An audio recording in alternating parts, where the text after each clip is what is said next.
Hopefully we can't get cursed from looking at these. I didn't think of that. What's up, rad people? Today I want to explore the internet for some real cursed objects, cursed images, dolls, picture frames, what have you. Basically, if you were to go to a garage sale, what should you not pick up? Like, what objects are more likely than others to be haunted or cursed or possessed? You know, this is for science. So let's get to it. I'm sorry, I'll do the shoulder thing. So let's get to it. So like, what started this? Oh yeah, I was reading about a cursed doll. I think it was called Billy the doll, I believe. I was reading about that whole scenario, which I'm sure we will encounter him. Actually, why don't we just look him up and start off with him? That makes sense. Wow, Kaylena, you think these things through. But you know what, that's half the fun, right? Is exploring these. I want to explore the creepy side of the internet with you guys, okay? So like, no pre-planning. No. These reactions are genuine. Robert. Okay, no, like Billy is a nickname for Robert, right? I think.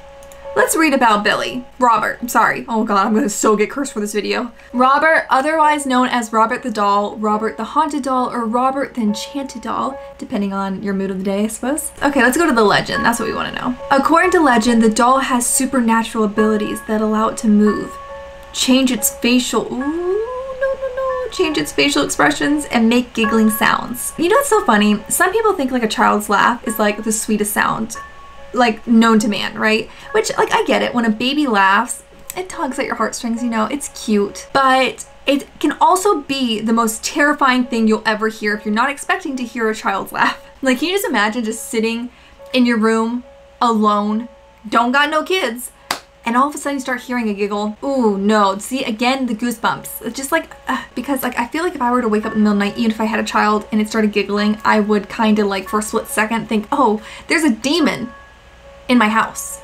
I should like not be here. If there's something like paranormal activity happening, I'm deucing out of there. You on your own if you're not following with me. I'm not gonna play this back and forth of, oh, should we stay, should we not? No, I'm leaving. Okay, let's go back to the legend. God, I get so sidetracked. Some versions of the legend claim that a young girl of Bohemian descent gave Otto the doll as a gift or as a retaliation for wrongdoing. I mean, I guess giving a cursed object to somebody that did you dirty is probably the ultimate petty thing that you can do.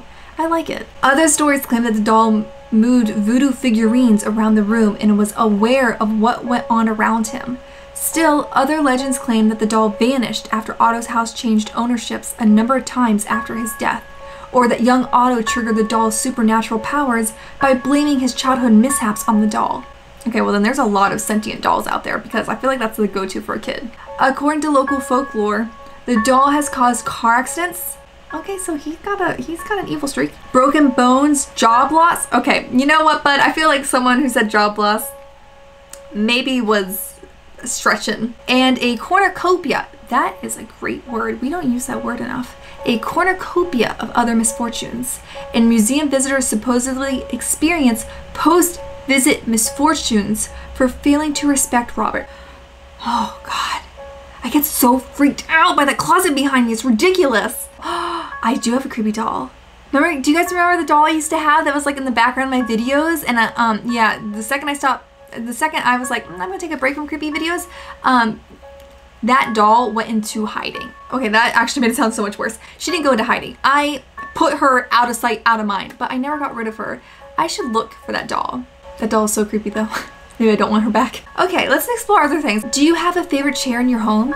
Consider it cursing after you die so no one else can sit on it without dying. Okay, no, but petty? Okay, well that's more than petty, that's evil. That's what Thomas Busby did in 1702, right before he was executed for strangling his father-in-law to death for, you got it, sitting in his chair. Okay, well, you know, this man was evil. Okay, so like established.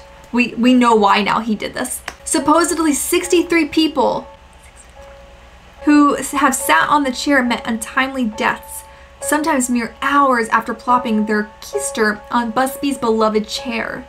Okay, when they say untimely deaths, sometimes mere hours after, what what are we talking about here? Like if someone sat in the chair and then 5 years later they died, someone sat in that chair that day and died. Okay, yeah, creepy. Okay, so if that happened to 63 people, okay, yeah, what the heck? Why have you not burned this chair yet? You know what I'm saying? In 1972, the Thirsk Museum actually had to suspend it from the ceiling to prevent people from committing suicide? What? Why does the chair still exist? If this is some murderous chair, what are y'all doing? Use it as campfire. Oh my God. I scared myself. I'm so not used to wearing a bracelet that when I put my arm down, I saw something on my arm, it scared me. I am a big baby. Oh my gosh, I don't deserve to have a horror channel. A horror channel. I also don't deserve to talk. The crying boy painting. Ooh, I don't think I've heard of this one before. Here's the facts. Italian artist Giovanni Brigolin painted a picture of a crying boy that inexplicably became very popular in the 1950s and had many prints made. In 1985, the always reliable British newspaper The Sun reported that a fireman claimed to have found these prints in multiple houses destroyed by fire, although the prints were perfectly fine. Okay, you know, I feel like coming across that situation once is unsettling enough. Twice, I'm calling like a priest, okay? I'm calling for some like holy water on this town. I'm making public announcements for people if they have these pictures to like yeet them in the trash. At what point do you have to bring this evidence up to other people to warn them? Like when is it your duty to be like, yo, I think there might possibly be a link. And even if everyone's like laughing at you, I would still tell people to clear my conscience just so like 10 other... Recording by my window is so terrifying at night. I digress. You know, I want to sleep easy at night, and to do that, I feel like I would just like always err on the side of caution. I would never be upset if someone like coming to me and being like, yo, you have this in your house. 3 other houses in the neighborhood have burned down in the last whatever many years, I don't know.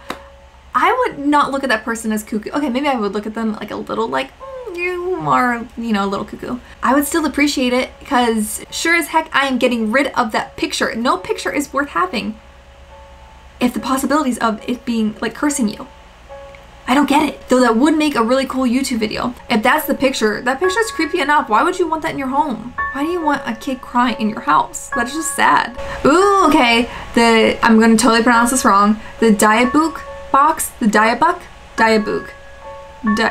I'm sorry guys, just tell me down in the comments how to say it. In Jewish folklore, a Diabook is an evil spirit.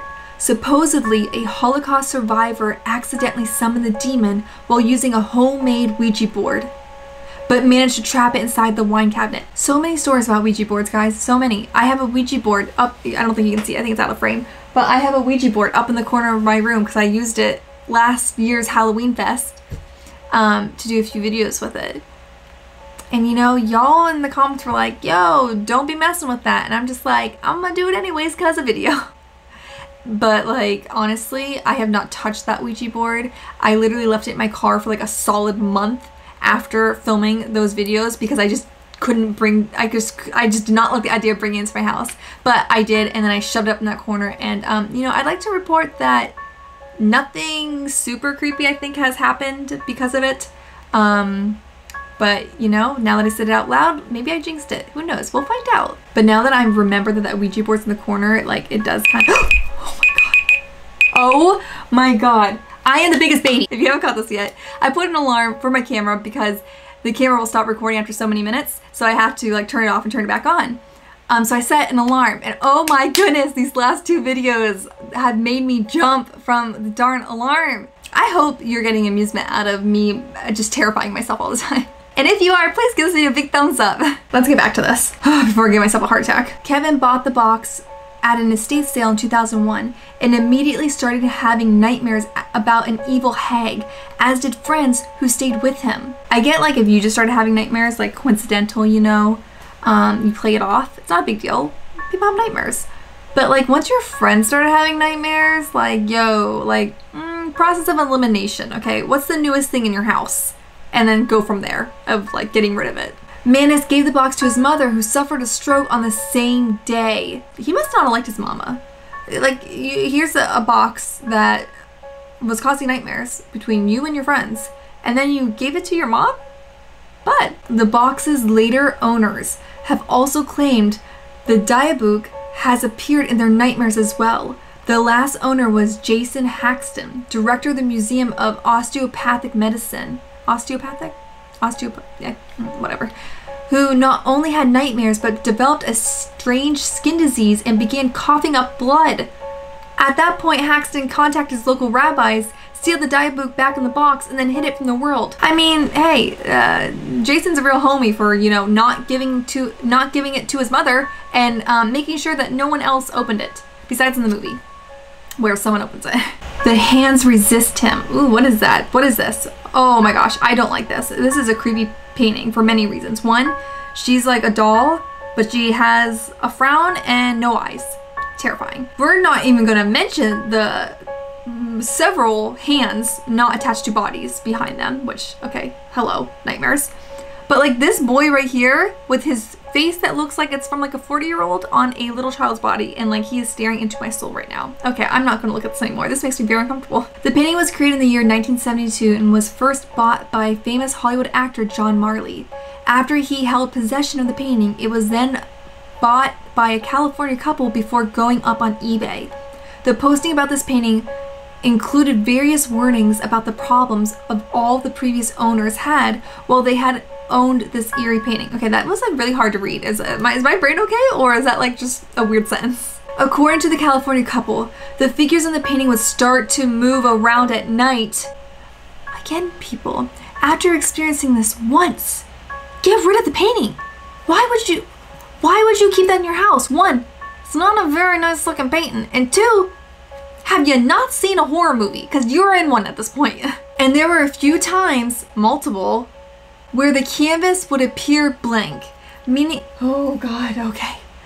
Oh, I keep scaring myself. I need to like have my cat like on my lap, like so I can pet it while I'm watching, while I'm reading, or just while I'm just doing anything creepy. Okay, I need someone here. I need a cat. I need another living thing. Meaning that the boy and the doll had just vanished off of the painting. The claims of the problems with the painting continued as the couple claimed that the boy would appear in their room, why? Wherever the painting was hung, and guests of the couple would feel sick and weak after admiring the painting. If your friends came over and were admiring this painting that you bought, and like they were like, yo, I don't feel so good now, why would you not think, huh, maybe there's something wrong with this painting? Not from a paranormal aspect, regardless of all the other, you know, evidence that shows you that there is something creepy about it, but I would just think from like a health standpoint, maybe there's some sort of chemical, some sort of like mold or dust I don't know. I would just think maybe this isn't the healthiest thing to have in my house. So why would you keep it? These people are like asking for trouble. These are the starring roles of these horror movies where like, you know, they turn on, like, they're in their car, right? And like there's like a news broadcast that, oh, there's like a serial killer on the loose, make sure that you stay inside. And like the teens are like, oh, we don't need to listen to that. Let's make out with the windows open while we're in a car in the middle of nowhere. And then like, lo and behold, a serial killer shows up and like, you know, does what serial killers do. What's the point of this? Oh yeah, the level of stupidity is like on par. Children had been reported of running away from the painting after taking one look at it, screaming as they raced down the halls. Honestly, probably same. Other reports circulating this painting included adults feeling unseen hands touch them on various parts of their bodies. No, no, no, no, no. And that people felt a strong gust of hot air whenever they came across the painting, almost as if someone had opened an oven right in front of their face. Nope, nope. Nope, not having it. No, no. Okay, yeah, into some beyond sadistic things if you voluntarily have that, like, you want to be known as the couple that has this painting in their house. That is the only explanation as to why you would still have this in your house. Okay, that looks terrifying. What is this? There's a red circle. I am scared. I fall for the YouTube clickbait. The Myrtles Plantation mirror. Okay, yep, that is very spooky. I do not like looking at this because I feel like the longer I look inside that red circle, it's gonna move. And you know, is it an image? Is it a GIF? I don't know, but I don't trust this. So I'm just gonna scroll past it and like not look at it if that's okay with you guys. If you ever vacation down in Louisiana or are a fan of the hit television series Ghost Adventures from the Travel Channel, used to love that show when I was in middle school, high school. Sometime I used to watch that show. Then you are well aware of the Myrtles Plantation and the cursed mirror it has inside of its home. It has been deemed one of the most haunted homes how do I not know this? In the United States, and is one of the most haunted bed and breakfasts around the world. Again, how do I not know this? The plantation itself dates back to 1796 and has ironically been built on a Native American burial ground, one of the worst places to build a home. It is rumored that the 10 murders, okay, wow, this house just like keeps racking up the creepy scale, doesn't it? The 10 murders have occurred at the Myrtle Plantation, and paranormal activity occurs daily for the guests residing inside of this lovely bed and breakfast. No. I think it'd be really cool to go one day to like explore like creepy haunted places, you know? Like I've been to St. Augustine, which is like the oldest city in the United States and is said to be like the most haunted city in the United States. And that place does have just like an air of like, I mean, it's really charming and cute in the daytime, but like at night it has like this air of just like creepiness. And I guess it like just built in your head and like from the like architecture like invoking, you know, from like scary movies and stuff. Maybe, you know, it's all like in your head, but like there is like a shift, it feels like when you're in that city. So I think it'd be really cool to like go to places that are claimed to be haunted, but also I am such a baby. I would get scared within 10 minutes and then be paranoid that something's gonna follow me home. So like I don't, if I was offered to go here, I don't know if I actually would. I would like to say I would, but like maybe I probably wouldn't. Added to this haunted home in 1980 was a mirror that was placed in one of the main hallways that guests walk by every single day. As guests walk by this mirror, they have reported that they see figures lurking next to them in the reflection. That is the spookiest thing you can see in a mirror, and have exclaimed that child-sized handprints appear on the mirror randomly, and sometimes there are no children residing inside of the home. Maybe someone works there though that has just really tiny hands. The legend of this mirror tells that Sarah Woodruff and her children possessed this haunted mirror. Sarah and her children were sadly poisoned to death in their home, making people understand why there are sometimes children's handprints on the mirror. Custom dictates that mirrors should be covered after a person dies near it so that the way of the spirit or spirits do not become trapped within the mirror. However, this is not the case at the Myrtles Plantation. The haunted mirror was not covered after the death of Sarah and her children, indicating that Sarah's spirit is still alive and well within the mirror, as well as her children's spirits. You know, that just like got sad, because like, okay, oh God, they all met a horrible death, but like if you think about it, like now they're a family that's together for eternity, and there's like some like bittersweetness in that, right? I mean, I don't really know how being stuck in the mirror like really is. Like, are you like just on like a parallel universe and like the mirror is like maybe the doorway between it, or like just what the mirror sees is where you can like reside? Because like I imagine if she had many children, like y'all would get on each other's nerves. All right, let's look at one more. Okay, yep, that's terrifying. What is this? A haunted wedding dress. Yeah, I don't like that picture. I know, laptop. Me neither. Calm down. In 1849, a girl named Anna Baker from a rich Pennsylvania family fell in love with a low-class iron worker. Oh, true love. Anna's father did not want her to marry a man from a lower class, and he forbid the wedding, for which Anna had already bought a dress. A little preemptive, but you know, true love. Heartbroken and disappointed, Anna decided to remain single for the rest of her life. Wow, that's extreme. She died as an old maid in 1914. Since then, her wedding dress had been allegedly cursed, as visitors of Anna's house that was turned into a museum often report seeing the dress moving within the glass box in which it was put on display. I don't know, that's just really sad. That's not really spooky to me. I mean, she like loved the dress and like it brought her a sense of like comfort, and like this was, and like she felt like she didn't get to accomplish in her life the one thing like that she really wanted, and she like missed out on it. That's just really sad. Did he like move on? Like, did he marry somebody? Because if he did, then girl, bye. Like, tell him to leave. Like, well, he did leave. Okay, never mind. And there you have some of the cursed objects that the internet claims are real. What do you guys think? Have you heard of any of these? Is there any that I didn't include in this video that you have heard of? If so, leave them down in the comments. I would love to talk about it some more. And thank you guys so much for watching today's video. If you liked it, please give it a big thumbs up. And until next time, keep it the randomness, and I'll see you guys real soon. Bye! Seriously, like, dolls, man, are just so freaking creepy. I'm not bringing that doll back out. Never mind. I don't want to see that doll ever again. It's hiding somewhere. I don't know where. Okay, I'm gonna stop saying it's hiding somewhere, because like that makes it sound like it's like sentient. I put it somewhere and I don't remember where I put it, and honestly I think that's best, and I'll just stumble across it in the future and it'll probably make me, you know, probably scream for a little bit. So we'll just like let that happen whenever that happens.